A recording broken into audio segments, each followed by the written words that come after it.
Praise lord హల్లెలూయా. ఇక్కడ మొదటి సమూయేలు గ్రంథము 15 అధ్యాయం 1వ వచనంలో ప్రభు వాక్యం సెలవిస్తూ ఉంది. ఇక్కడ సమూయేలుని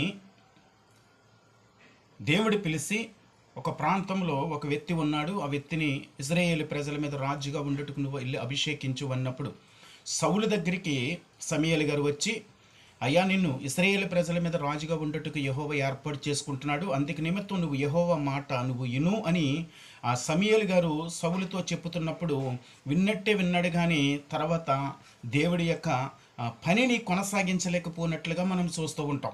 ప్రేమైన వర్లర్, ఈరోజు కూడా దేవుడు అనేక మందిని పిలుస్తున్నప్పటికీ, ఏర్పాటు చేస్తున్నప్పటికీ కూడా ఆయన పనిని సంపూర్ణంగా చేయలేని వారిగా మనం ఎంతోమంది మిగిలిపోతూ ఉన్నాం. కానీ దేవుడి రాజ్యాన్ని కూడా కోల్పోతున్నాం, దేవుడి యొక్క చిత్తాన్ని నెరవేర్చలేకపోతున్నాం. ఇక్కడ సౌలు విషయంలో చూసినట్లయితే రాజ్యాన్ని కోల్పోయాడు, తన అవిధేతలో పడిపోయిన కారణం చెప్పిన దేవుడికి దూరం అయిపోయాడు. మనం